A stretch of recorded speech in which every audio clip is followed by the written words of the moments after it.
আপনি যেই প্রফেশনেরই হয়ে থাকেন না কেন, আপনি যদি জানতে চান যে আপনার প্রফেশনে রিমোট জব আছে কিনা, তাহলে এই ভিডিও আপনার জন্য। অনেকেই আমাকে কমেন্ট করে অথবা মেসেজ দিয়ে জানতে চায় যে তাদের প্রফেশনে রিমোট জব আছে কিনা। আজকে যেমন আহসান হাবিব ভাই নামে এক ভাই কমেন্ট করে জানতে চেয়েছে যে সিভিল ইঞ্জিনিয়ারিংয়ে কোনো রিমোট জব আছে কিনা। বিষয়টা একটু ক্লিয়ার করে বলি, এটা খুবই ইম্পর্ট্যান্ট একটা ভিডিও হতে চলছে। আপনি যদি কয়েকটা সিম্পল কোয়েশ্চেনের সিম্পল আনসার বের করতে পারেন, তাহলেই আপনি বুঝে যাবেন যে রিমোট জব আপনার প্রফেশনে হয় কিনা। ১ নাম্বার হচ্ছে যে আপনি বোঝার চেষ্টা করবেন যে আপনার প্রফেশনে কোনো কাজ কি কম্পিউটার দিয়ে করা যায় কিনা? ২ নাম্বার হচ্ছে যে কম্পিউটার দিয়ে করা যায় ভালো কথা। কিন্তু আপনি অনলাইনে এই কাজটা সাবমিট করতে পারেন কিনা বা সাবমিট করা যায় কিনা? যেমন সিভিল ইঞ্জিনিয়ারিংয়ে AutoCAD ডিজাইন বা ইলেকট্রিক্যাল ডিজাইন যারা করে, এই কাজগুলা কিন্তু কম্পিউটারে করা যায়, আবার অনলাইনে সাবমিটও করে দেওয়া যায়।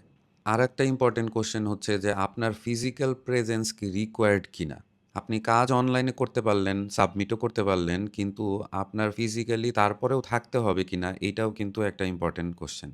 আর আপনার প্রফেশনের জন্য এই কোয়েশ্চেনের আনসার কিন্তু আমি দিতে পারব না। আপনি সেটা ভালো দিতে পারবেন। যদি এই ৩ টা জিনিসের আনসার পজিটিভ হয়, তাহলে আপনি নেক্সট স্টেপে দেখবেন যে আপনার এই কাজগুলা অলরেডি কি ফ্রিল্যান্স মার্কেটপ্লেসে হচ্ছে? Fiverr বা Upwork এ কি এই ধরনের কাজ মানুষ করছে? বিদেশি কোম্পানিগুলা কি এই ধরনের কাজ অনলাইনে আউটসোর্স করে নিচ্ছে? মনে রাখবেন, যখন ফ্রিল্যান্স মার্কেটপ্লেসে আপনি সার্চ দিবেন, তখন কিন্তু আপনি সিভিল ইঞ্জিনিয়ারিং লিখে সার্চ দিবেন না। যেই কাজগুলা আপনি বুঝতেছেন যে অনলাইনে করা যায়, সাবমিট করা যায়, ওই কাজগুলার নাম লিখেই কিন্তু সার্চ দিবেন। আমি কি বলতেছি এটা আপনি আপনার প্রফেশনে যদি এক্সপার্ট হয়ে থাকেন, তাহলে আমার চেয়ে আপনি ভালো বুঝতেছেন, I am sure. By the way, Fiverr এ বা Upwork এ সার্চ দিতে কিন্তু অ্যাকাউন্ট খুলতে হয় না। আপনার সাইন আপ করতে হয় না। আপনি কিন্তু সার্চ দিয়ে দেখতে পারবেন যে কি ধরনের জব পোস্ট হচ্ছে। এর জন্য আপনার সাইন আপ করার কোনো দরকার নেই। আরেকটা কোয়েশ্চেনের আনসার যদি আপনি বের করতে পারেন, তাহলে অনেক আগে থেকেই বুঝে যাবেন যে আপনার প্রফেশনে রিমোট জব সম্ভব কিনা। আর সেটা হচ্ছে যে আপনার প্রফেশনে কোনো কাজ কি সফটওয়্যার দিয়ে করা যায়?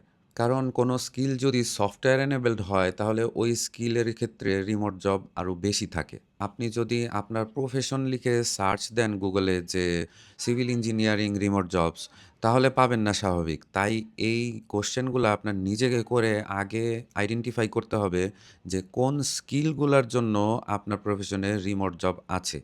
তো ওই স্কিলগুলা দিয়ে আপনি যদি সার্চ করেন Fiverr এ বা Upwork এ যদি সার্চ করেন, তাহলে আপনার একটা সুন্দর ধারণা হয়ে যাবে যে কি ধরনের কাজ আপনার এই প্রফেশনে অনলাইনে হচ্ছে, আর জবের অপরচুনিটি কেমন, তখন সেটা আপনি নিজেই বুঝে যাবেন। আর আপনি যদি ChatGPT ইউজ করেন, তাহলে ChatGPT কে কিন্তু সিম্পলি জিজ্ঞেস করলেই হয় যে, "আমি এই প্রফেশনে আছি, এই প্রফেশনে কি ধরনের রিমোট অপরচুনিটি থাকতে পারে?"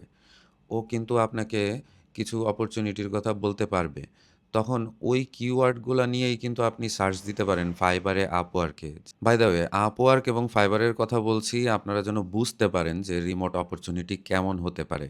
আর জব খোঁজার জন্য কিন্তু LinkedIn ই বেস্ট। আপনি যদি একবার বুঝে যান যে এই ফিল্ডে জব পাওয়া যায়, তাহলে কিন্তু তখন LinkedIn এ সার্চ দিলে আপনি ওই ফিল্ডের জবগুলা পাবেন। আমি এই ভিডিওর কমেন্টে আপনাদের জন্য কিছু কিওয়ার্ড আমি দিয়ে দিব, কমন কিছু প্রফেশনালসদের জন্য, যেন আপনারা ইজিলি সার্চ দিয়ে দেখতে পারেন Upwork বা Fiverr এ যে আপনাদের জন্য কি ধরনের অপরচুনিটি আছে, কি নাকি একেবারেই নাই। ধন্যবাদ সবাইকে। Best of luck.